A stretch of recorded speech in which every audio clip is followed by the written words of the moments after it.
አብይን ሲዋጋው የከረመው ፕሮጀክት ወደ ፍጻሜ ስለመድረሱ የተነገረ ነው። እሱን በተመለከተ ኑዋንስ ያስፈልጋል ብለን ስላሰብን እነዛን ነገሮች እናነሳለን። በየቦታው አነጋጋሪ ሲሆን ተመልክተናል። የዚህ የህዳሴ ግድብ ጉዳይ እና በታሪክ ያለ ስፍራ ወዘተ እሱን በተመለከተ የተወሰኑ ሀሳቦች እናነሳለን። በተጨማሪ በትግራይ ብዙ ነገር እየሆነ ነው። ያው የሻዕቢያናይዜሽን በጣም ተስፋፍቶ መቀጠሉን እንመለከታለን በብዙ የትግራይ አካባቢዎች እና የተለየ እንቅስቃሴ በሚያደርጉ አክቲቪስቶች እና ጋዜጠኞች እንዲሁም የፖለቲካ ሰዎች ላይ እርምጃ ለመውሰድ የሚያስችል መዝገብ ስለመዘጋጀቱ ሰምተናል። የግድያ መዝገብ። በተጨማሪ በደቡብ ትግራይ ያለው ሁኔታ በጣም በጣም አሳሳቢ በሆነ ደረጃ ላይ ደርሷል።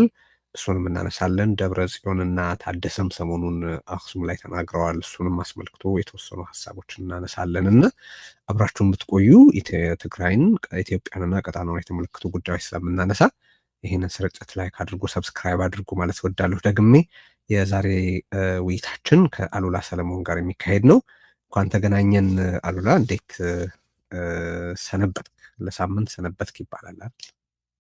ለሳምንት ሰነበትክ ይባላል ቴዲ። ሰኞ ነበር የተገናኘ ነው። በሳምንቱ ሰኞ ተገናኝተናል።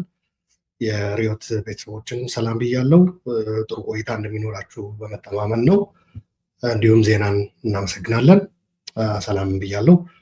ያው እንደተለመደው መልእክቱ ለብዙዎች እንዲዳረስ ሼር ማድረግ አትርሱ። የሪዮት ሚዲያ ቋሚ ቤተሰብ ለመሆን ደግሞ ድጋፋችሁ አይለየን። በተለይ ሰብስክራይብ በማድረግ የሰብስክሪፕሽን ቁጥሩ ከፍ ለማድረግ ሁላችሁም እዚህ እየተከታተላችሁ ያላችሁት ይህንን በአደራ መልክ እንድታደርጉ ጥሬን አቀርባለሁ። ሰላም ቴዲ። እሺ፣ በጣም አመሰግናለሁ። እንግዲህ ዝግጅቶቻችንን ወደ ማቅረብ እንሻገራለን። አብራችሁን ሁኑ። እዚህ እንግዲህ የተለያዩ ጉዳዮችን ስናነሳ አስተያየቶቻችሁን ከስራ አስፍሩ። በምናነሳቸው ጉዳዮች ዙሪያ ጻፉ፣ ተነጋገሩ። የህብረተሰብ መንቃት ነው የኛ ማወቅ፣ ላሉት ሁኔታዎች ተገቢ የሆኑ ምላሾች መስጠት፣ ሌላውን መጠበቅ ማቆም ያስፈልጋል ብለን እናስባለን እና በተለያየ ደረጃ በስልጣን ላይ ሆነው የሀሳብን ስርጭት መገደብ የሚፈልጉትን ግባቸው እንዳይሳካ ማድረግ ስለሆነ አንዱ ግብ ይሄ ሀሳብ እንዲሰራጭ የምትችሉትን ሁሉ አድርጉ። እንቀጥላለን። መልካም። እንግዲህ አንዱ በመጀመሪያ እናነሳዋለን ብዬ የማስበው ነገር ሰሞኑን የህዳሴው ግድብን በተመለከተ ብዙ ወሬ አለ፣ ብዙ መነጋገር አለ፣ ብዙ ነገር ይነሳል። ከሚነሱት ነገሮች አንዱ ታሪክና አሁን ያለው ወቅታዊ ሁኔታ ነው። አብይ በተደጋጋሚ በልዩ ልዩ መንገድ አሲሮበት አልፈርስም አልወድቅም ብሎ ስቲል ለፍጻሜ መብቃት የቻለ ፕሮጀክት አለ ቢባል ይሄ ግድብ ነው ብዬ ነው የማስበው። እኔ ማለት ብዙ ነገር አፍርሷል አብይ አህመድ ከመጣ በኋላ። በህብረተሰብ መካከል ያለን ቁርሾ በጣም አባብሷል። የሀገሪቱን የቆየ ሀብት በጦርነት አውድሟል። በኢትዮጵያ ውስጥ ታይቶ ተሰምቶ በማይታወቅ ደረጃ ሊባል ይችላል የዘር ፍጅት መርቷል፣ አስፈጽሟል፣ አስተናብሯል። በሌላ ቦታ አምሳያ ለማግኘት በሚቸግር መልኩ የጎረቤትን አራዊት ሰራዊት ጋብዞ በገዛ ራሱ አገርም ያለን ህብረተሰብ አስጨፍጭፏል። ይሄን ያደረገ ሌላ ቦታ አለ ወይ ብዬ ለመፈለግ ሞክሬ እስከማላገኝ ድረስ ማለት ነው። እና ብዙ ነገሮች አሉት አብይ አህመድ ከዚህ በፊት የነበሩ ችግሮችን ያባባሰበት፣ የተሰሩ ነገሮችን ያፈረሰበት እና አዳዲስ ችግሮች የወለደባቸው ወይ ያዋለደባቸው ብዙ አይነት ነገሮች አሉ። አንዱ ማፍረስ በጣም በተደጋጋሚ ሞክሮ ሳይሳካለት የቀረ ብዬ የማስበው እኔ ግን ይሄንን የህዳሴ ግድብ ጉዳይ ነው። ስለዚህ ታሪካዊ ስፍራን በተመለከተ ብዙ ሲነገር እመለከታለሁ። አሁን የታሪክ እሽቅድምድሞሹ እገሌ ይሁን አይሁን የሚለው ሳይሆን ስለሚሆኑት ብንነጋገር እንኳን ስለማይኖሩበት መነጋገር ግን አልነበረብንም። ቢያንስ እዛ ነገር ውስጥ አብይ አህመድ በዝርዝር ውስጥ አልነበረበትም ብዬ ነው። ምክንያቱም ይሄ ፕሮጀክት እንደ ህይወት እንደ ጋራ አስተሳሳሪ ፕሮጀክትነቱ አብይ አህመድን በሁሉም መልኩ የተዋጋ ነው የምልበት በደንብ 1 2 3 ብዬ ላስቆጠር የምችልባቸው ምክንያቶች ስላሉ ማለት ነው። ግን እስቲ እንደው ምን ተመለከትክ? ይሄ በግድቡ ዙሪያ ሊሰራ የሚሞከርን ፖለቲካ በተመለከተ ያለ አስተያየት ምንድን ነው አሉና አንተን ተከትሎ ሀሳቦችን ያቀርባል። መልካም።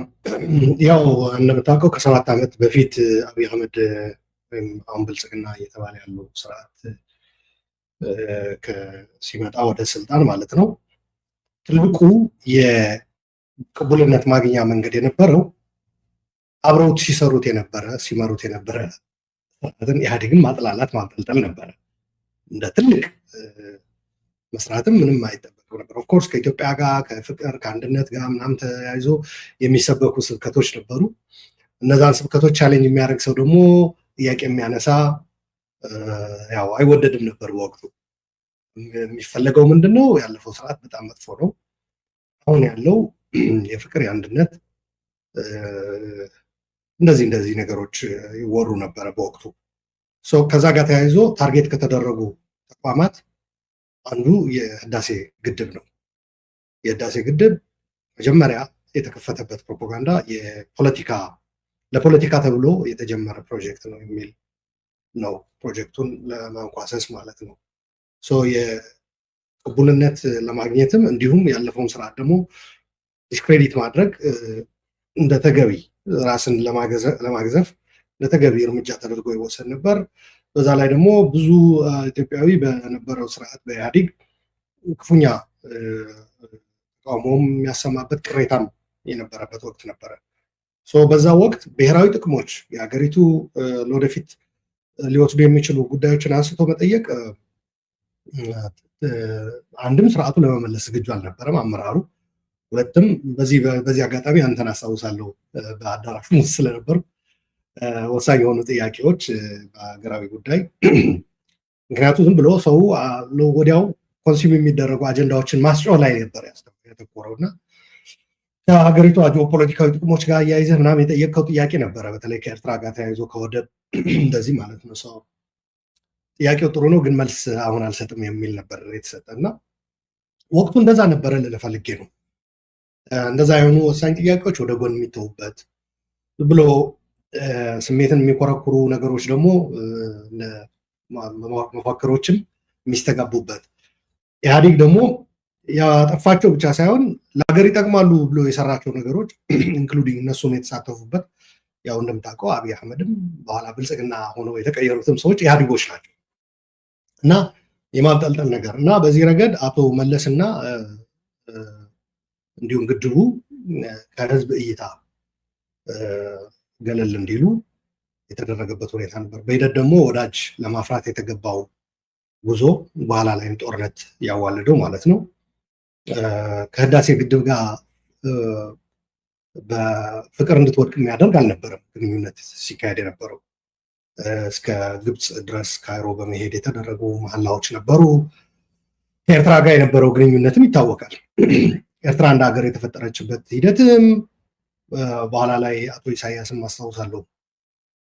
ግብፅ እኮ እኛን የምትፈልገን ኢትዮጵያ ግድብ እንዳትገድብ አባይ ላይ እና ኢትዮጵያ ተረጋግታ ልማት ላይ ትኩረቷን እንዳታደርግ ለማድረግ ነበር የምትፈልገን ብለው አይ ቲንክ በ90ዎቹ ይመስለኛል ያ በትግርኛ ያደረጉት ንግግር ነው።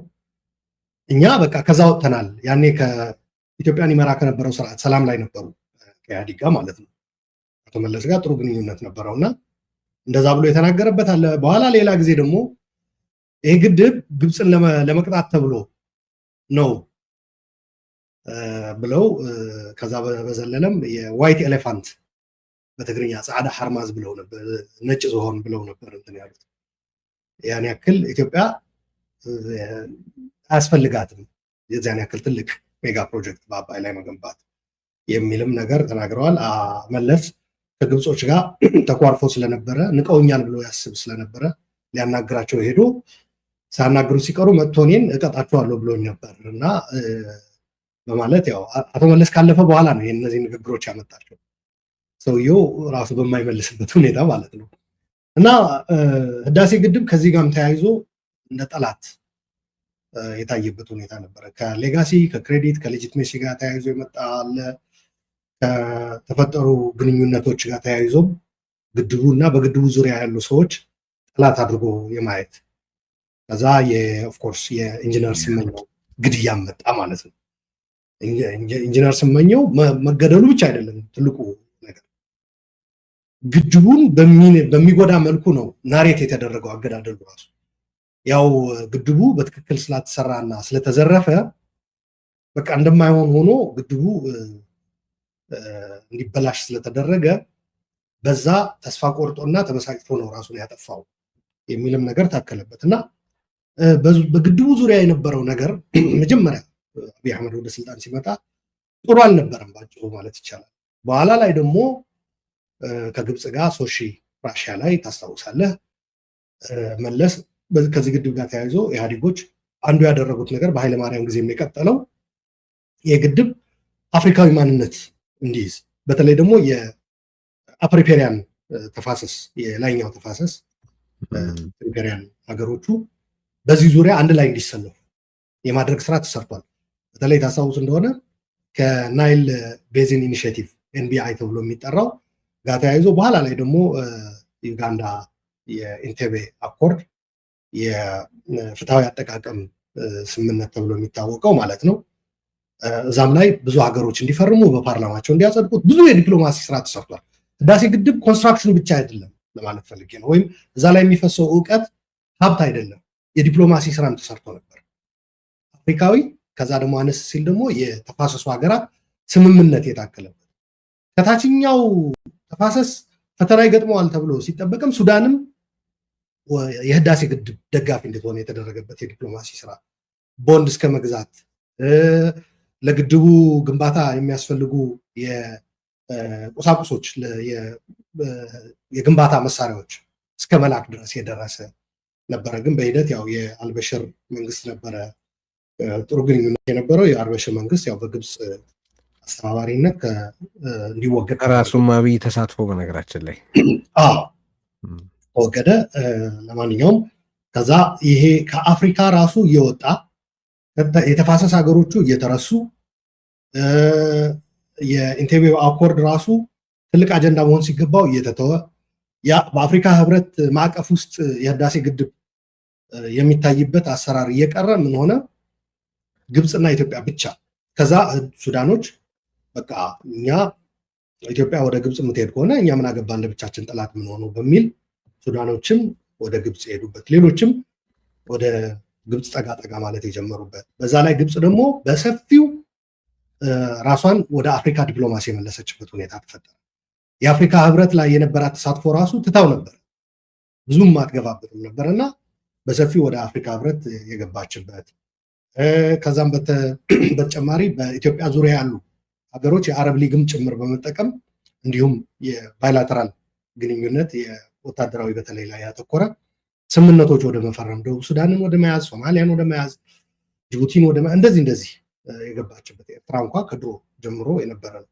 እነዚህ ነገሮች ከኤርትራ ጋር በተለይ በነበረው የጫጉላ ሽርሽር ከአቶ ኢሳያስ ጋር እነዚህ ነገሮች ኢትዮጵያ ከአፍሪካም ከተፋሰሱ ሀገራትም እንዲሁም ከጎረቤቶቿ ጋር የነበራት ህዳሴን ግድብ በተያያዘ የነበራት ጠንካራ ግንኙነቶች እየተነቀሉ በምትኩ ግብፅና ኤርትራ ያንን የሚሞሉበት የሆኑ ኤርትራ ራሷን ከተነጣይነትና ከመገለል ራሷን አውጥታ ኢትዮጵያን በዛ ቦታ የመተካ ሂደት የሄደችበት ነበረ።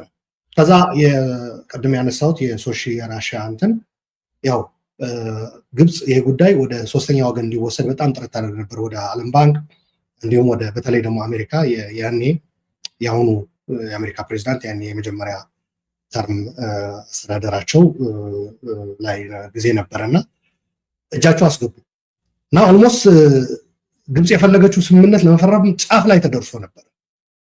ከዛ በሀገር ወዳድ ኢትዮጵያውያን ግድቡ እንዲስተጓጎል የማይፈልጉ እንደዚህ አይነት ታሪካዊ ስህተት እንዲሰራ የማይፈልጉ ጫና ቀርቶ ያው ዶናልድ ትራምፕ ያዘጋጀው በግብፅ በኩል የመጣው ማለት ነው እና ዶናልድ ትራምፕ ጫና ሲያደርግበት የነበረ ሳይፈረም ቀረ ማለት ነው። እነ ገዱ አንዳርጋቸው እነ ኢንጂነር ስለሺ እዚህ ዩናይትድ ስቴትስ ዋሽንግተን ዲሲ መጥተው ሳይፈርሙ ሄዱ ማለት ነው እና በዛ አንድ ትልቅ ህዳሴ ግድብ ከጥፋት የተረፈበት ሁኔታ ልንል እንችላለን። ምክንያቱም ግብፅ የምትፈልገው ነገሮች እየሆነላት ነበር። በነገራችን ላይ አንዱ ግብፅ ትጠይቅ የነበረ የሆነላት ነገር አለ። ይሄ መርሳት የለብንም። ከግድቡ እናነሳዋለን እሱን እንደው ምን ያህል ፈጽመዋል። እሺ ቀጥል ጠቅልለውና ከግድቡ 1500 ሶሪ 6150 ነበረ አጠቃላይ እንዲያመነጭ ይጠበቅ የነበረው። ከዛ ውስጥ ወደ 1350 ይመስለኛል ካልተሳሳት እንደዚህ አካባቢ ገደማ እንዲቀነስ የግድቡ ከፍታም እንዲቀነስ የተደረገበት ሁኔታ ተፈጠረ። በዋናነት ግን ግብፅ ግድቡን መቆጣጠር የምችልበት ማስተዳደር የምችልበት እና የውሃ ሙሌቱ ሂደት ደግሞ እሷ በፈለገችው የጊዜ ሰሌዳ ነው የሚባለው እንዲካሄድ የሚያደርግ ስምምነት ውስጥ ኢትዮጵያ እንድትገባ የቀኝ ግዛት ውሎች ደግሞ እንዲከበሩላት ባጭሩ ኢትዮጵያ በግብፅ ፈቃጅነት ብቻ ነው የአባይን ውሃ የምትጠቀመው የሚለው ነገር የኮሎኒያል ዘመን ስምምነቶች ለመመለስ ጥረት ያደረገችበት ሁኔታ ነበረ እና ይህ ሁሉ ተጋፍጦ ነው ግድቡ አሁን ወደ ደረሰበት ደረጃ የደረሰው። መጠኑ የሚያመነጨው የሜጋዋት የኤሌክትሪሲቲ ተቀንሶ ከፍታው ተቀንሶ እንደዚህ አይነት አደገኛ የሆኑ ውሎች ለመፈረም ጫፍ ላይ ተደርሶ የተመለሰበት የግድቡ ኢንጂነር የተገደለበት ከግድቡ ጋር የተያዙ ሰዎች የተያዘ ታሪክ ያላቸው ሰዎችም ወደ እስር የተወረወሩበት ከዛም በዘለለ ደግሞ በግድቡ ዙሪያ ትልቅ ያው የግድቡ አባት ተብለው የሚጠሩት አቶ መለስ ዜናዊ እና ደግሞ ስርዓቱ ደግሞ ኢህአዴግ ግድቡ በዛ ረገድ ኢትዮጵያን ሊወዱት ይችላሉ ስርዓቱን መሪውንም በሚል ግድቡን የማጠልሸት ስራ የተሰራበት ሁኔታ ነበረ ለማለት ፈልጉ። እሺ ብዙዎቹን አብይ ያደረጋቸውን ነገሮች አንስታቸዋል እና እነሱን በሚገባ ተስማምቼ በሌላ አንጻር ደግሞ ይሄን ነገር ለምንድን ነው ፕሮጀክቱ አብይን ተዋግቶ ነው እዚህ የደረሰው የምንለው የሚለውን ለማንሳት ልሞክር። እኔ ከዚህ ቀደም ያነሳሁት አንድ ነገር ነበር እዚህ ፕሮግራም ላይ ግብፅ በኢትዮጵያ ውስጥ ባለ አውድ ውስጥ ስትመኝ ብትውል የአብይ አህመድን አይነት አሽከር ልታገኝ ትችላለች ብዬ አላምንም። ማለት ንጉሱ ቀዳማዊ ኃይለሥላሴ፣ ኮሎኔል መንግስቱ፣ አቶ መለስ ዜናዊም ኃይለማርያም ደሳለኝም በእነዚህ አሁን ዛሬ በምናወራው ጉዳይ በኢትዮጵያ ጥቅሞች ጉዳይ ከውጭ ጉዳይ አኳያ በኢትዮጵያ ጥቅሞች ጉዳይ ወጥ ሊባል የሚችል አመለካከት ያላቸው ናቸው። እንግዲህ ተመልከት፣ የተለያየ አስተሳሰብ፣ የተለያየ አመጣጥ፣ የተለያየ የስልጣን ምንጭ የነበራቸው ናቸው። አሚን ንጉሱ ራሳቸውን ስዩም እግዚአብሔር አድርገው ያስቡም ይተርኩም የነበሩ ናቸው። መንግስቱ የአብዮት ውጤት ነኝ ይል የነበረ ነው። መለስ የትግል ውጤት ነኝ የሚል ነው። ኃይለማርያም ደግሞ በተሰራ ስርዓት ውስጥ ባለ የስልጣን ሽግግር ስልጣን ተረከብኩ የሚል ሰው ነው። የተለያየ ነው ስልጣን ያገኙበት መንገድ። እሳቢያቸው ኢትዮጵያን ራሱ የሚያይበት መንገድ የተለያየ ነው። ግን እዚህ ጉዳይ ላይ በጣም ወጥ እይታ የነበራቸው ናቸው አራቱም። እነዚህ ውስጥ በፍጹም የማይገጥም ከአባይ ገባ ድንጋይ የምትለው አይነት አብይ አህመድ ነው እና ከዚህ ቀደም እኔም አብይ በግብፅ የኢትዮጵያ ጠቅላይ ሚኒስትር ነው የሚል አስተያየት አንስቼ ነበር። ምክንያቶች አሉ ለዚህ ስፔሲፊካሊ ከዚህ ግድብ ጋር ብቻ በተገናኘ ሳይሆን የኢትዮጵያን አጠቃላይ ብሔራዊ ጥቅምና ሉዓላዊነትን በተመለከተ ያደረጋቸው ነገሮች ናቸው ይህንን እንድል ያደረጉና አሁን ሊተረክ እየተሞከረ ያለው ነገር ነው። ዛሬ የምናወራውን እንድናወራ ምክንያት የሆነ ሊተረክ እየተሞከረ ያለው ምንድን ነው? አብይ ባይኖር ግድቡ አያልቅ እንደነበር ነው። አብይ ነው ክሬዲቱን መውሰድ ያለበት የሚል ነው በአንድ በኩል። ሁለተኛ ያው መለስን መከርከም ሲፈልጉ የሚያመጧቸው ሰዎች አሉ። ቀዳማዊ ኃይለ ሥላሴ ተገቢ ክሬዲት ማግኘታቸው ላይ እኔ ምንም ችግር የለኝም። ኤንተንቱ አብይ አህመድ ግን እያመጣ ያለበት ይህንን ተረክ እያመጣ ያለበት ምክንያት ግን ንጉሱን ለማወቅ ፈልጎ አይደለም፣ መለስን የሚያጠለሽ ስለመሰለው ነው ይህን እያደረገ ያለው። ግን ለምንድን ነው አብይን ተዋግቶ ነው ግድቡ እዚህ ላይ የደረሰው እንጂ አብይ ሰርቶለት አይደለም። ከአብይ አቅም በላይ ስለሆነ ነው የምልበት ምክንያት ምንድን ነው? አንድ ቅድም የጠቀስከው የኢንጂነር ስመኘው መገደል ከኢንጂነሩ መገደል በላይ ነው። አብይ በግድቡ ላይ የተኮሰው ጥይት ነው። ያ ግድቡን መግደል ነበር የፈለገው። ያንን ባለበት ሰሞን ነው የፖለቲካ ፕሮጀክት ነው ይሄ ግድብ ለፖለቲካ ፍጆታ ተብሎ የተሰራ ነው ይል ነበር። በ10 ዓመትም አያልቅም ይል የነበረው። ኦኬ ቀደም ሲል የጠቃቀስካቸው የዛ የአብይ በግድቡ ላይ ያለ ሬዘንትመንት መገለጫዎች ናቸው። ግብፅ ሄዶ ሲግኒፊካንት ሃርም አናደርስባችሁም ይል የነበረውን የኢትዮጵያ ዓለም አቀፍ ማለት አገራትን ያሰባሰበችበት መርህ ምንም አንጎዳችሁም ኖ ሃርም ብሎ ካይሮ ላይ ሄደ የማለ ግለሰብ ካይሮ ላይ ሄዶ መማል ብቻ ሳይሆን ከሱ በፊት ስልጣን ይዘው የነበሩትን ፈሪ ስለሆኑ ነው ከግብፅ ጋር ያለውን ግንኙነት ያላሻሻሉት ብሎ በአደባባይ በካይሮ ምድር ለኢትዮጵያ ጥቅም የቆሙትን ከሱ በፊት የነበሩ መሪዎች የዘለፈና ያዋረደ ቁንጮ ባንዳ አብይ አህመድ ራሱ። ይሄ ግድብ ተዋግቶት ነው እዚህ የደረሰው እንጂ አብይ አህመድ ሰርቶለት አይደለም የምልበት አንዱ ምክንያት እሱ ነው። ኦል ዛት የግድቡን ቁመት የመቀነስ የግድቡን ሜትር ኩብ ከ74 ወደ 40 ገደማ የማውረድ ወር 40 ወር 30 ሰምቲንግ እንደዚህ ብቻ ወደ 40 ቢሊዮን ኪዩቢክ ሜትር ከግድቡ ላይ እንዲቀነስ ሆኗል። 40 ቢሊዮን ኪዩቢክ ሜትር ግድቡ ላይ ተቀነሰ ማለት እኮ ተመልከት ምን ያህል ስንት ግድብ በሌሎች ግድቦች አኳያ ስታየው ስንት ግድብ ከላዩ ላይ እንደተቀነሰ ማሰብ ትችላለህ። ስለዚህ አብይ ተዋግቶት ያው ግድቡ ቆስሎ ነው የደረሰው እያልኩ ነው። እዚህ ፍጻሜ ላይ የደረሰው ቆስሎ ነው፣ ጉዳት ደርሶበት ነው። እንደማናቸውም ውጊያ ላይ ተካፍሎ ከውጊያ ሰርቫይቭ እንደሚያደርግ ሰው ቡድን ወይም ህዝብ ግድቡ አብይን ተዋግቶ ቆስሎ ነው እዚህ የደረሰው የምልበት ምክንያት ያ ነው። ግን ከኤሰንስ አኳያ ነው ይሄ ግድብ የምን ኤሰንስ መገለጫ ነው? እኔ በፖለቲካ እና በመንግስት አስተዳደር ረገድ ከመለስ ዜናዊ ጋር ኦልሞስት በሁሉም ሊባል በሚችል ደረጃ የተለየ አስተያየት ነው ያለኝ። ማለት የትግራይን ህብረተሰብ በተመለከተ ካሰብን በተለይ በቃ የትግራይን ህዝብ በከፍተኛ መጠን ለከፋ ጉዳት የዳረገ ስትራክቸር የዘረጋ ሰው ነው ብዬ ነው ማምነው። ነገር ግን አንድ የማያከራክር ነገር አለ መለስ ዜናዊን በተመለከተ። ርዕዩ የነበረው ምንድን ነው ካልን ቢያንስ በየፕሮግራሞቹ የተጻፈውን ተመርኩዘን ከተናገርን ልማታዊነት ነው አይደለ? በልማት አንድ ኢኮኖሚያዊ ማህበረሰብ ፖለቲካል ኢኮኖሚክ ማህበረሰብ መፍጠር ይቻላል የሚል ርዕይ ነው ተብሎ ሊባል ይችላል። ያ መገለጫዎች አሉት። በርዕዮተ ዓለም ደረጃ የተቃኘ በርዕዮተ ዓለም ደረጃ የተገለጠ ልማታዊነት ልማታዊ መንግስትነት የሚባል እሳቤ አለ። ልማታዊ ነበር ወይ ልማታዊ መንግስትነት የሚያሟላቸውን ነገሮች ያሟሏል ወይ ብለን ልንከራከር እንችላለን። ግን ልማት አንድ ዋና የዛ የመለስ ዜናዊ መንግስት አጀንዳ እንደነበር ተግባሩም የሚገልጠው ነው። ይሄ ግድብም ደግሞ ግንጥል ጌጥ አይደለም። ከዚህ ግድብ በፊት የተሰሩ ገልገል ጊቤ 1 2 3 4 የጣና በለስ ፕሮጀክቶች እና ሌሎች መሰል ፕሮጀክቶች ተሰርተው ከዛ በተገኘ ኤክስፒሪየንስ ነው ወደ ህዳሴው ግድብ መሄድ የተቻለው። ስለዚህ የህዳሴው ግድብ ለኢህአዴግ መንግስት ወይ በአጠቃላይ ስለመለስ ዜናዊ እያወራን ስለሆነ አሁን አንድ ግንጥል ጌጥ አይደለም። ለአብይ አህመድ ይሄ ፕሮጀክት ግንጥል ጌጥ ነው። ጌጡ ከሆነ ማለት ነው። ጌጡም ነው ብዬ አላምንም፣ ግን ግንጥል ነው። አብይ አህመድ ከዚህ ጋር የሚስተካከል ሌላ ፕሮጀክት መጥቀስ አይችልም። በ7 ዓመቱ ጊዜ ውስጥ ከዚህ የህዳሴ ግድብ ጋር የሚስተካከል ሌላ ፕሮጀክት መጥቀስ አይችልም። ከዚሁ ጋር የተመሳሰለ በመለስ ዘመን የተሰራ ፕሮጀክት እንጥቀስ ብንል ግን ቀደም ሲል በአጭሩ ዝም ብዬ ራንደም ላይ የጠቀስኳቸውን ጨምሮ ሌሎች ብዙ ነገሮች መጠቃቀስ ይቻላል። የተሰሩትን ብቻ እንኳን ብንወስድ በመሰራት እቅድ ውስጥ የነበሩትን ሌላ ነው። ስለዚህ አብይ የልማታዊ አስተሳሰብ ተጋሪ አይደለም። የዚህ ልማታዊነት ተጋሪ አይደለም።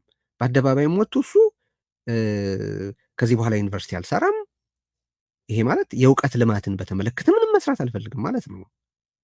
ለምን ወታደር አትሆኑም ሲል የሌበር ስምሪቱ ልማታዊ ሳይሆን ውትድርናዊና በእርስ በርስ ፍጅትም ሆነ ከሌሎች ሀገራት ጋር በሚካሄድ ጦርነት ውስጥ ወጣቱን ለማሰማራት የሚፈልግ የውድመት እሳቤ እንጂ ወጣቶችን ወደ ህይወት፣ ወደ ልማት፣ ወደ ተሻለ ነገር ለመምራት የሚያስብ አስተሳሰብ አይደለም ያለው። ስለዚህ ይሄ ግድብ በአስተሳሰብ ከአብይ ጋር አይዛመድም።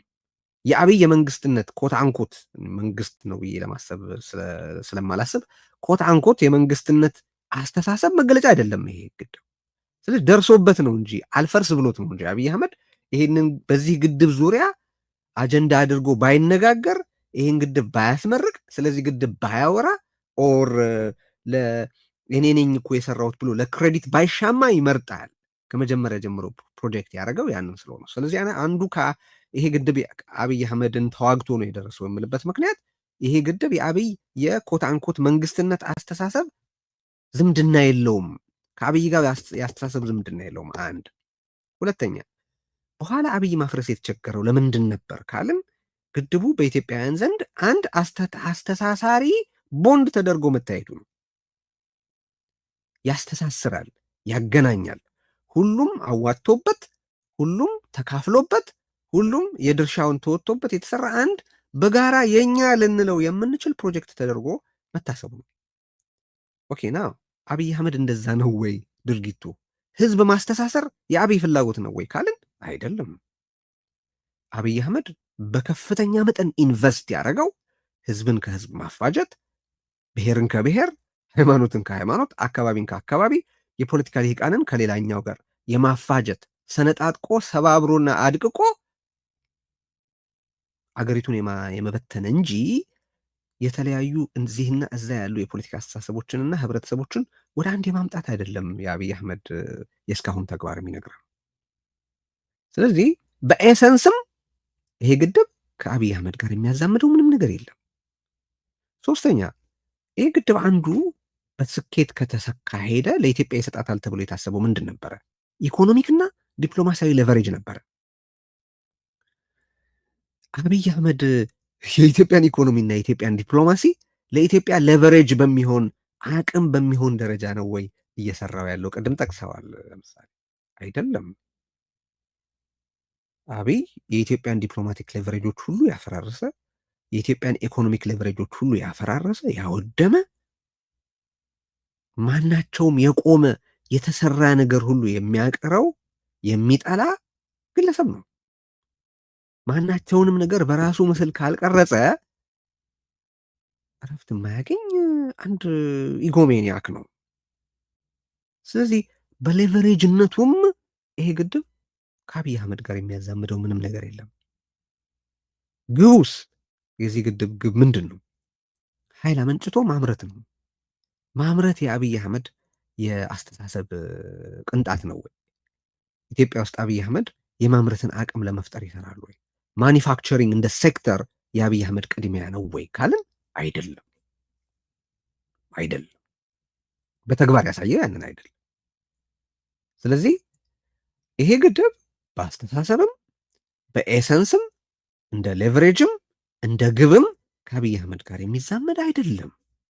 ለዚህ ነው አብይ አህመድን ተዋግቶ ነው ግድቡ እዚህ የደረሰው የምንለው። ቀደም ሲል የጠቃቀስካቸውም ነገሮች በዚሁ አኳያ በጣም ተገቢነት የሚኖራቸው ለዛ ነው።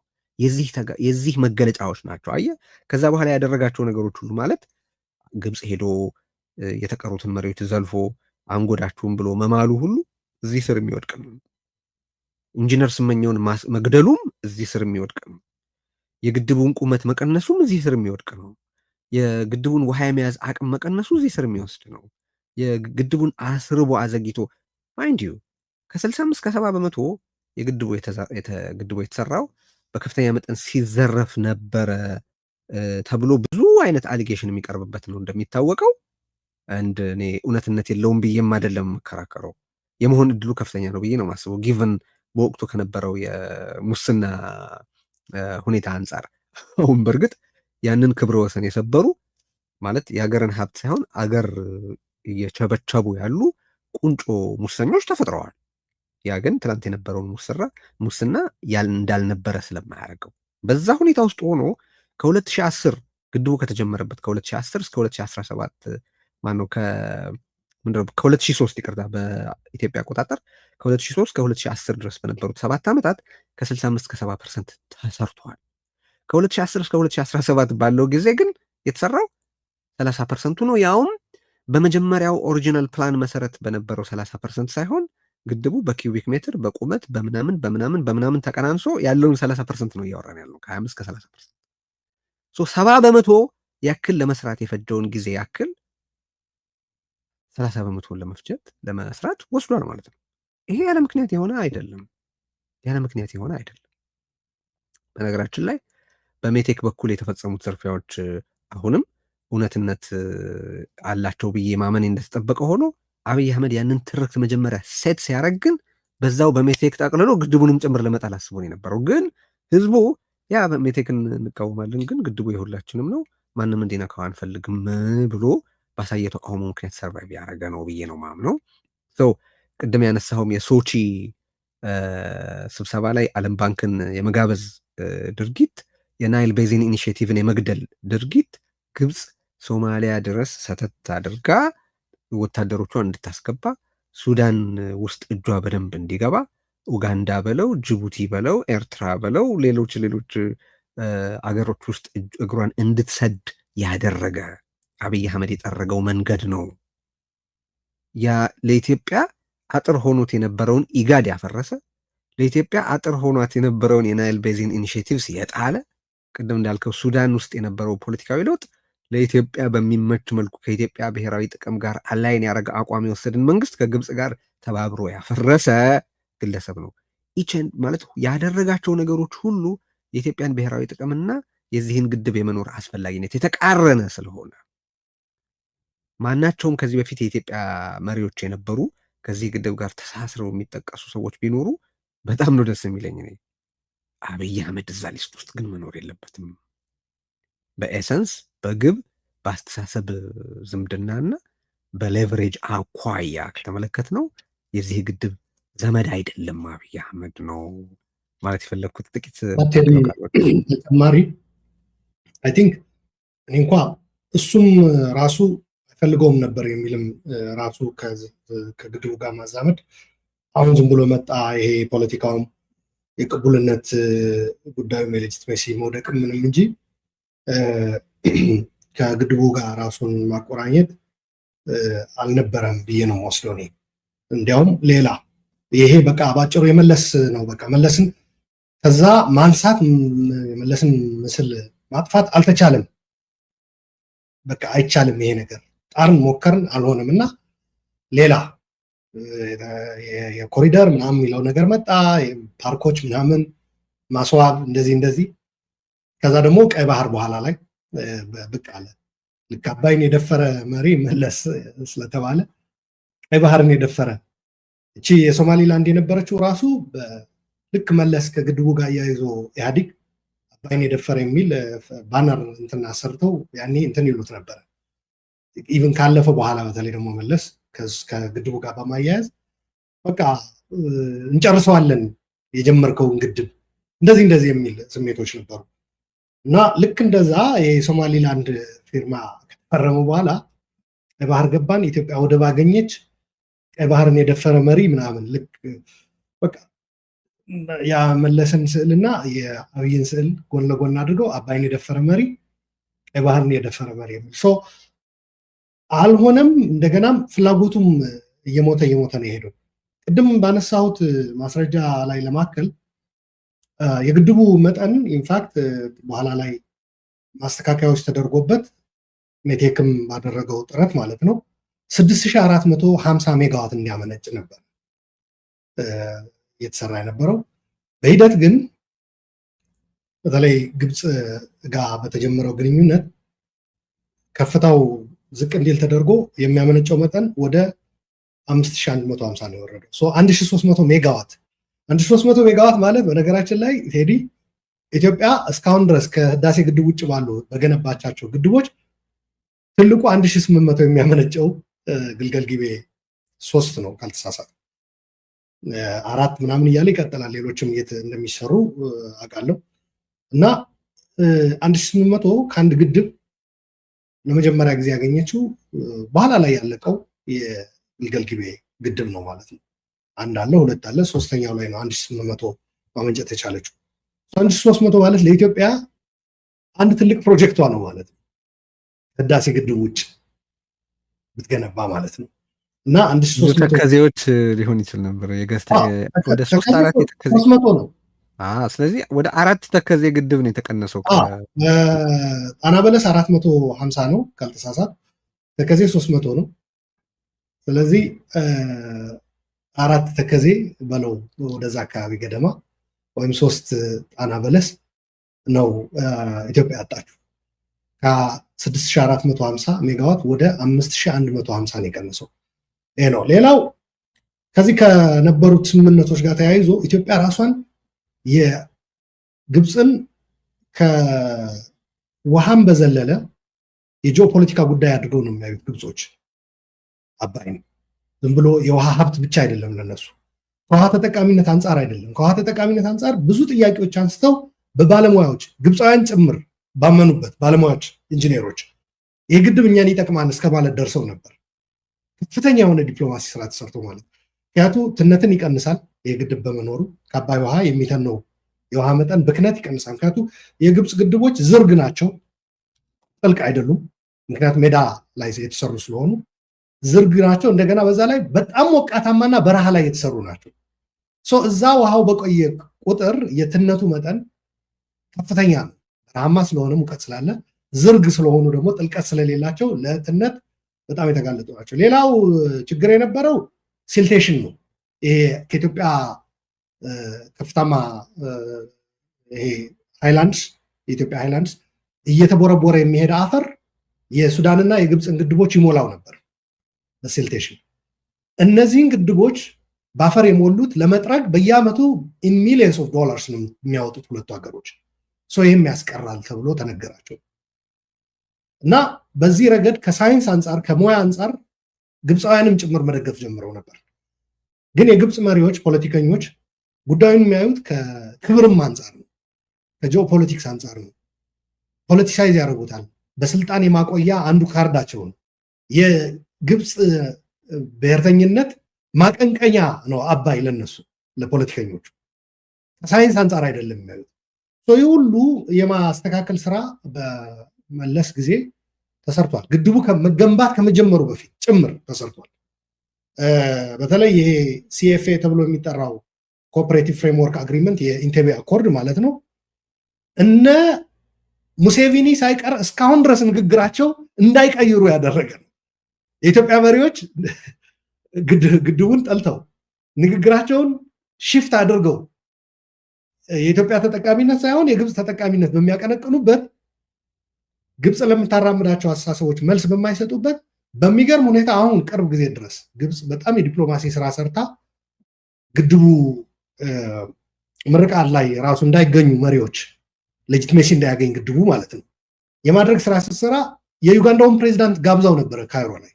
በጣም በሚገርም ሁኔታ የዩጋንዳው መሪ ከዚህ ከኮኦፐሬቲቭ ፍሬምወርክ አግሪመንት የፍትሃዊ ተጠቃሚነት ጉዳይ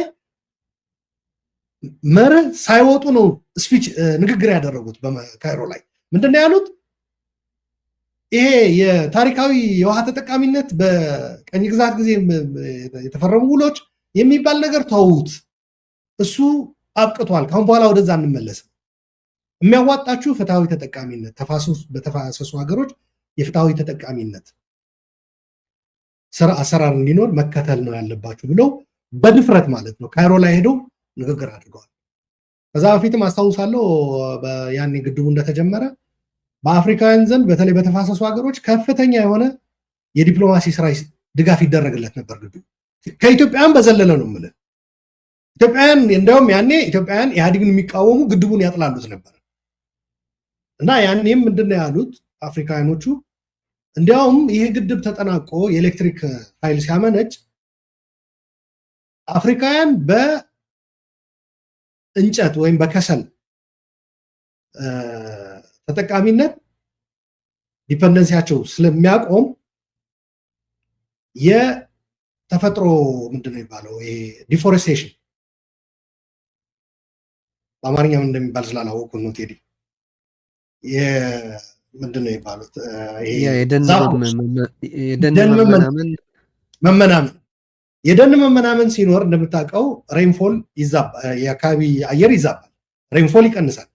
የግብፃውያን ህይወት ደግሞ የተመሰረተው በእነዚህ ተፋሰሶች በሚኖር ጥሩ የሆነ የዝናብ መጠን ነው የአባይ ውሃ ሞልቶ እነሱ ተጠቃሚ የሚሆኑት። ስለዚህ የአካባቢ አየር ሳይዛባ በቂ የሆነ ዝናብ ዘንቦ በነዛ ተፋሰሶች የአባይ ውሃ በቀጣይነት እንዲፈስ ወደ ግብፅ ከፈለጋችሁ አፍሪካውያን ደን እየመነጠርን ለእሳት፣ ለከሰል፣ ለእንጨት ማገዶ የምንጠቀመው ቀርቶ በዚህ በህዳሴ ግድብ በሚመነጨው ኤሌክትሪሲቲ መጠቀም ስንጀምር የደን መጨፍጨፍ አይኖርም፣ በዛ አካባቢ የአየር ንብረቱ አይዛባም፣ በቂ የሆነ የዝናብ መጠንም ይኖራል፣ እናንተም በቀጣይነት ውሃ ታገኛላችሁ የሚል ክርክር ማን ያቀርብ ነበር መሰለ? የዩጋንዳ ዜጎች አመራሮች፣ የሩዋንዳ ዜጎች አመራሮች፣ የኬንያ እንደዚህ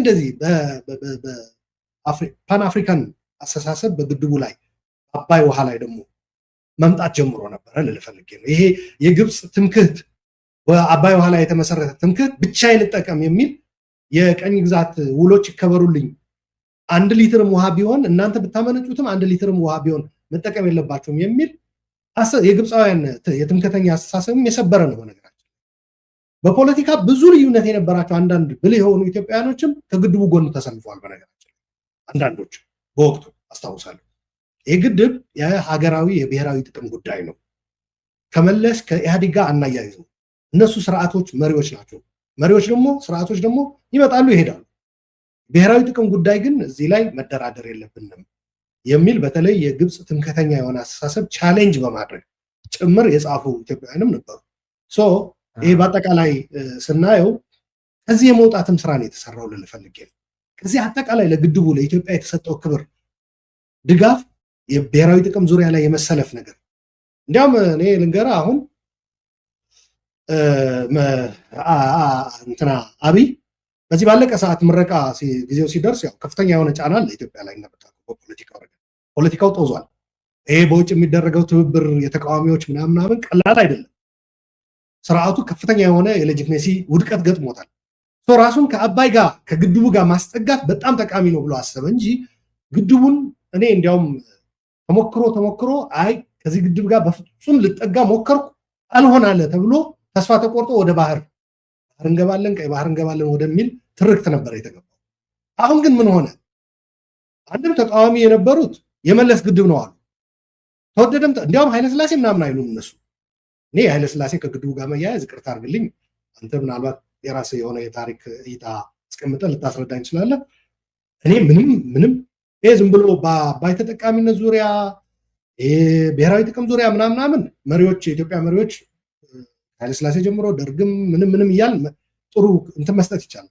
ከዚህ ከህዳሴ ግድብ ጋር በተያያዘ ግን ከመለስ ዜናዊ ውጭ እዚህ ውስጥ ሊገባ የሚችል አመራር አለ ብዬ አላምንም። እኔ የመለስ ዜናዊ አሻራ ነው፣ የመለስ ዜናዊ ፕሮጀክት ነው ይሄ። ኦፍኮርስ ኢትዮጵያውያን የጋራ ሀገራዊ አንድነት ማስተሳሰሪያ ሆኖ በጋራ በጦርነት ነበር ከዛ ፊት የአድዋ ጦርነት እንደዚህ አብሮ መዝመት ሀገራዊ አንድነት ተብሎ ማለት በልማት ዙሪያ ግን መለስ ዜናዊ ማንም ሊነጥቀው የማይችል ምልክቱ ነው ማለት ይቻላል። ይህ አስተሳሰብ ራሱ መምጣት በነገራችን ላይ የኢንፍራስትራክቸር አብዮት በኢትዮጵያ የሲነን ይመስል ከመለስ ዜናዊ ጋር መያያዝ ያለበት ነው ማምነው። በተለይ በሃይድሮ ፓወር እኮ ሪቮሉሽን እኮ ነው የተካሄደው በኢትዮጵያ። የኃይል ማመንጫ የውሃ ኃይል ማመንጫ አብዮት ነው እኮ ያካሄደው መለስ ዜናዊ በኢትዮጵያ። የማንም ሊክደው አይገባም። መለስን በፈለገው መተቸት ይቻላል። በሰብአዊ መብት አያያዝ፣ በዲሞክራሲ፣ በአምባገነንነቱ በምን በብዙ ነገር መተቸት ይቻላል። ነገር ግን ከኢንፍራስትራክቸር ጋር ከልማት ጋር ተያይዞ በትምህርት፣ በመንገድ መሰረተ ልማት፣ በኤሌክትሪሲቲ፣ በቴሌኮም በምናምን በተለይ ደግሞ የሃይድሮ ፓወር በኢትዮጵያ የሃይድሮ ፓወር አባት ነው ቢባል መለስ ዜናዊ የሚጋነን ነገር አይደለም። እና አሁን ተቃዋሚዎች የመለስ ግድብ ሲሉ አንድም እነዚህ ተቃዋሚዎችን ለማድረግ ነው። ሁለተኛ እንደገና እነዚህ ተቃዋሚዎች እየሰሩ ያሉት የገረስት አብይ ነው አሁን እየተባበሩ ያሉት። ስለዚህ አብይ ከፍተኛ የሆነ የፖለቲካ ቅቡልነት አለበት። ህዳሴ ግድብ ጋር በመለጠፍ አሁን እየመጣ ያለው የህዝብ መነቃቃት ራስን የማትረፍ ነገር አድርጌ ነው የሚመስለው ገምግሞ ብትለኝ ከዚህ የዘለለ ምንም ትርጉም የለው እንጂ አብይ ኢንሄረንትሊ ግድቡ ከራሱ ጋር እያይዞ ያየበት ጊዜ አለ ብዬ አላስብም። ኢንፋክት ራሱን ሲያርቅ ነው ከግድቡ ተቃራኒ ሲቆም ነው። እንደገና ደግሞ ኦልሬዲ ጊቭ አፕ አድርጎ ይሄ ግድብ ሌጋሲ የመለስ ነው የኔ ማድረግ አልተቻለም። ኢንፋክት ኤገነስ ዳት ኢንትረስት የግድቡ ሄጃለሁ እኔ ራሴን አርቅ ያለው ከሚል አንጻር ራሱን አይቷል። ሌላ የባህር ጉዳይ የሚል አጀንዳ ነው እንዲያውም አሁን ያመጣው አብይ ልልፈልጌ ነው። እሱን እስማማለሁ ማለት የተዋጋው ነው ግድቡ ተዋግቶት ነው ስል ያው በዛ ዙሪያ ያሉ ሰዎች፣ በዛ ዙሪያ ያሉ ተረኮች፣ በዛ ዙሪያ ያሉ አስተሳሰቦች፣ በዛ ዙሪያ ያለው ሪያሊቲ አብይ እንዲኖር የማይፈልገው ነው። እንደ አብይ ቢሆን አሁን ስለዚህ ግድብ አናወራም ነበር። ግን ያልተጠበቀ ከባድ የሆነ ተቃውሞ ነው የገጠመው። በሁሉም መልኩ አብይ ግድቡን አጥቅቷል። ከውስጥ ለማፍረስ ሞክሯል። ጉዳትም አድርሷል። የደረሰው ጉዳት ግን ግድቡን እስከ ማጥፋት ስላልደረሰ፣ ቅድም ቆስሎን የደረሰው ግድቡ የምልበት ምክንያት እኮ ያ ነው። በውጊያ እንደተካፈለ ወታደር ቆስሎን የደረሰው ግድቡ ከአብይ ጋር ተፋልሞ። ስለዚህ ይሄ አብይ ስለፈለገ ያለቀ ሳይሆን አብይ ሳይፈልግ እንዳይኖር እንዲፈርስ የተቻለውን ሁሉ አድርጎ መጨረሻ ላይ ደረሰ እየተባለ ያለ ፕሮጀክት ነው። አብይ እዚህ ዝርዝር ውስጥ መኖሩ ትክክል አይደለም ነው ምለው። አንድ ሁለተኛ፣ የንጉሱን ጉዳይ ፋክቹዋሊ ራሱ አቶ መለስ ዜናዊ ግድቡ ወደ ተግባር እንዲለወጥ በሚደረግ ዝግጅት ወቅት መልሶ ይከለስ ካላቸው ጥናቶች መካከል በንጉሱ ጊዜ የተደረገው ጥናት ነው። በንጉሱ ጊዜ የተደረገው ጥናት ግድቡ ሊሰራ ሀሳብ ቀርቦበት የነበረው እዛው አካባቢ የነበረ መሆኑ አንድ፣ በሀሳብ ደረጃ እዛ ቦታ ላይ የአባይን ግድብ የማቆም ፍላጎት የነበረ መሆኑ ብቻ ሳይሆን በአሜሪካውያን ጥናት እንዲጠና ማስቻሉ ፕላስ ግድቡ ሊጀመር ሲል ያሉት ጥናቶች በሙሉ ይታዩ ምን መነሻ አለ ተብሎ ሲፈተሽ ከታዩ ጥናቶች መካከል አንዱና ዋነኛው በኃይለ ሥላሴ ጊዜ የተደረገው ጥናት ነው። ስለዚህ ምንም ችግር አላይም እኔ እሳቸውን በትክክለኛ መንገድ እዚህ ውስጥ እጅ አላቸው ብሎ ቢነሳ። ግን ቅድም እንዳልኩት እኔ ችግር ኢንተንቱ ነው። አብይን እያደረገ ያለው መለስ እኔ ጋር ስለመሰለው ነው። ግን በምንም አይነት ትክክለኛ የታሪክ ምዘና፣ ትክክለኛ የፌር የሆነ ምዘና ከመጣ አብይ አህመድ እዛ ውስጥ አንድ መስመር አያገኝም። ሁለተኛ፣ ብዙ ሰው የማያስተውለው ያ ንጉሱ አስጠንተውት ሊሆን ይችላል። ግን በወቅቱ የተወሰደው አቋም ምንድን ነው? በአጥኚ ቡድኖች ይሄ ከኢትዮጵያ ጥቅም አኳያ በኢትዮጵያውያን የተደረገ ጥናት አይደለም፣ ስለዚህ ሌላ ጥናት ያስፈልጋል ተብሎ ያ እንደ አንድ ግብአት ተወስዶ ግን ሌላ ጥናት ነው የተደረገው በወቅቱ ማለት ነው። ግድቡ ከመጀመሩ በፊት ሌላ ጥናት ነው የተሰራው። ኢንታየርሊ በንጉሱ ጊዜ የተሰራው ጥናትም አይደለም ጥቅም ላይ የዋለው። በነገራችን ላይ ተከልሷል። ምክንያቱም እሱን ነገራችን ላይ ሰምቼዋለሁ። ቴዲ መለስ ያደረገው ንግግር ምንድነው ያለው? በወቅቱ በአባይ ግድብ ዙሪያ ልማት ነው ጥናት ተደርጓል። የመስኖም የምንም ህዳሴ ግድብ ወይም የህዳሴ ግድብ ዲዛይን። አንዳንዶቹ አሁን የብር ኖት ጭምር አምጥተው እዚህ ብር ኖት ላይ ያለው የቆቃ ነው እንትኑ አውቀዋለሁ፣ የቆቃ ግድብ ዲዛይን እና እሱን አምጥተው የህዳሴ ግድብ ዲዛይን በአፄ ኃይለሥላሴ ጊዜ የተሰራ ነው የሚል ነገር። በአካባቢው ግድብ የመስራት ፍላጎት ነበረ።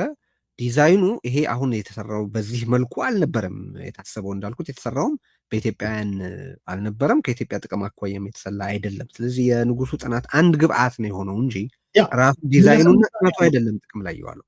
መለስም እንደዛ ነው ያለው። ስለዚህ ግድብ ዙሪያ የልማት ስራዎች ለመስራት የተደረገ በአሜሪካኖች የተደረገ ጥናት ነበር በአፄ ኃይለሥላሴ ግን የግድብ ዲዛይን ግን ይሄ የመጀመሪያው ነው። የህዳሴ ግድብ በተለይ መጀመሪያ ላይ እንዲያውም በድብቅ ፕሮጀክት ኤክስ ተብሎ በኋላ ላይ ሚሌኒየም ተብሎ ነበር። ፕሮጀክት ኤክስ ተብሎ ለተወሰነ ጊዜ በድብቅ ተያዘ። ከዛ ሚሌኒየም ዳም ተባለ። ከሚሌኒየም ዳም በኋላ ያው መለስ ከ2000 ሚሌኒየም በኋላ አንድ ቃል አስተዋውቆ ነበር በሰፊው ወደ ኢትዮጵያ ፖለቲካ። የኢትዮጵያ ህዳሴ ማብሰሪያ ይሆናል መጪው ሚሌኒየም። የመጀመሪያው ሚሌኒየም ከፍተኛ ስልጣኔ የነበርንበት ነበር። ሁለተኛው ሚሌኒየም በጣም ኢትዮጵያን የወደቅንበት ነው።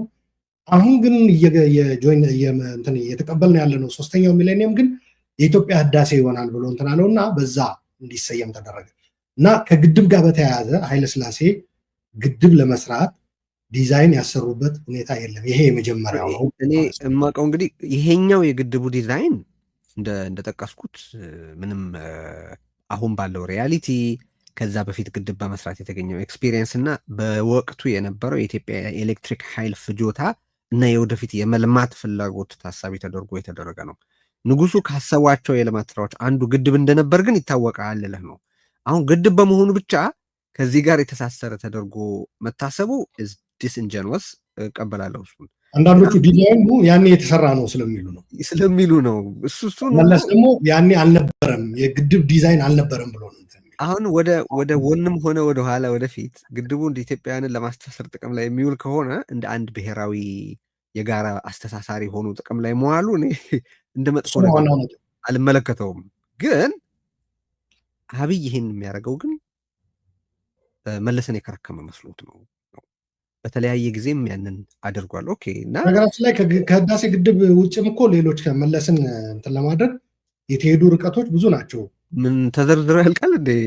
በአጠቃላይ መለስ ኤኒቲንግ አካዳሚ ከትግራይ ጋር የመጣ ማናቸውንም ነገር ለመፋቅ እኮ በተለያዩ ቦታዎች በሚለጥፏቸው የተለያዩ ነገስታት ባሉበት ወይ መሪዎች ነገስታትና መሪዎች ባሉበት ዝርዝር ውስጥ እኮ እስከ መንግስቱ ድረስ መጥተው ወደ አብይ የሚዘሉ አሉ ነው። በጦርነቱ ወቅት አሉላንና መለስን ዮሐንስን ይፍቃሉ በየእንትኑ ውስጥ እና ሰው ያው ብልጽግና የተከተለው ቅድም የጠቀስኩት የመከፋፈል የመለያየት ታሪክን የመፋቅ ሙከራ ነው። ታሪክን መፋቅ ስል ትዝ ያለኝ ይልቅ ከትዝታ ፍቃቸዋለሁ፣ መፋቅ አለባቸው፣ ከታሪክ መፋቅ አለባቸው፣ ስለነሱ መጠናት መነሳት መታሰብ የለበትም ይል የነበረው እነሱን የሚያስታውሱ ግሪጎሪ ራስፑቲን እነሱን የሚያስታውሱን የሚል ጨምርበት ሄደ።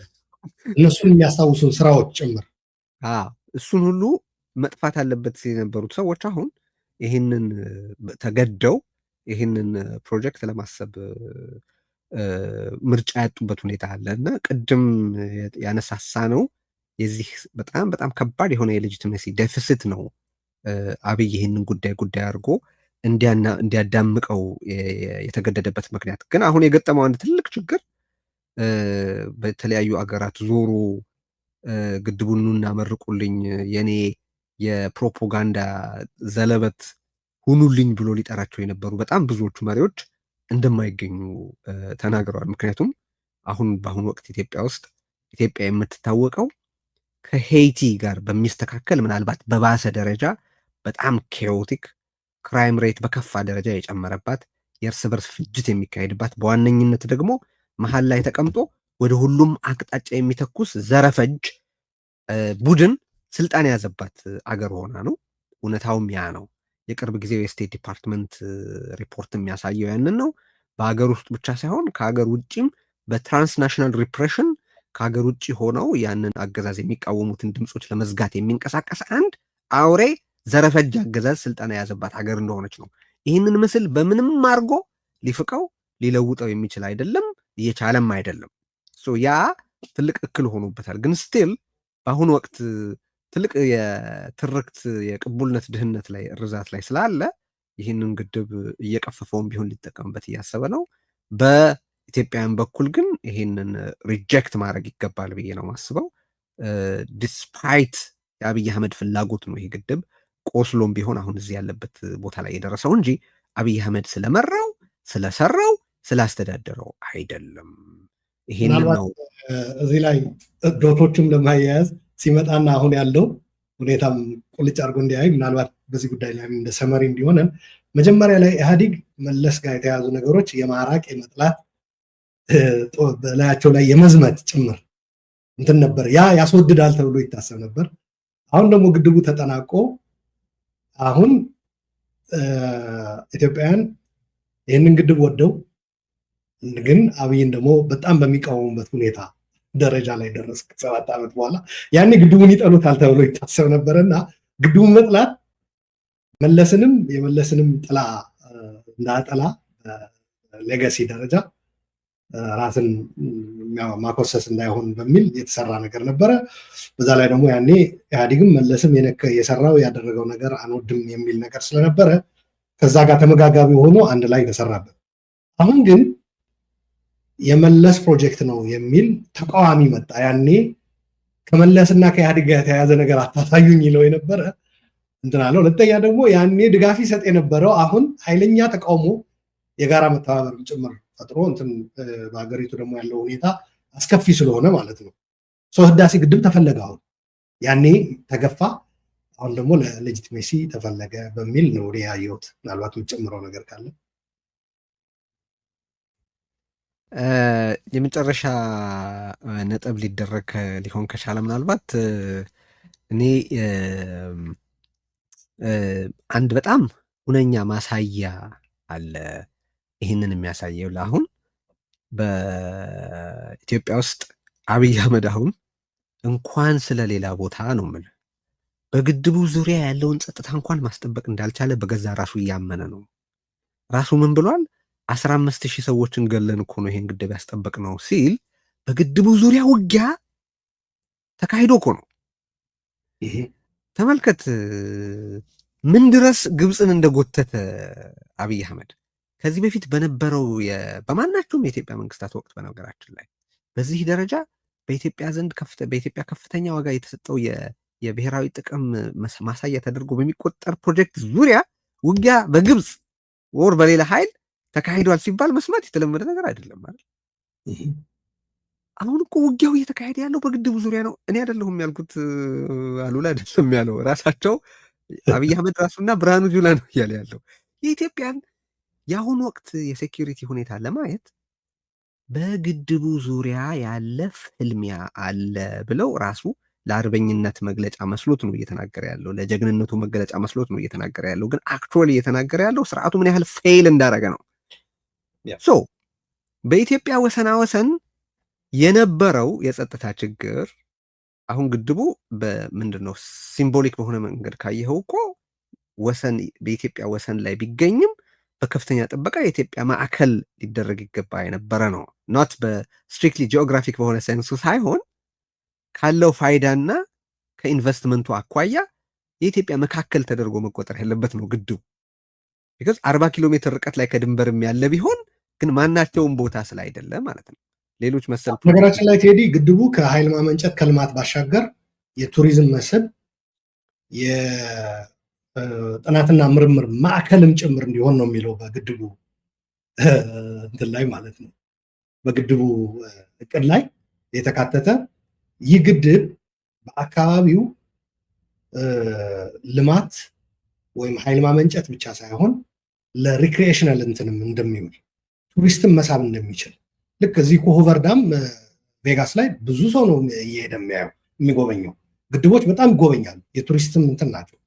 ከዛም በተጨማሪ ደግሞ እንደ ጥናት ተቋም ሆኖ እንዲያገለግል ወደፊት የትብብር ምልክት ተደርጎ ተወስዶ በዛ ዙሪያ ከውሃ ትብብር ጋር ከልማት ጋር ተያይዘው ከጋራ ተጠቃሚነት ጋር ተያይዘው የሚደረጉ ጥናቶች ከአባይ ጋር ተያይዘው የሚደረጉ ጥናቶችን ማዕከል እንዲሆን ታስበው ነው።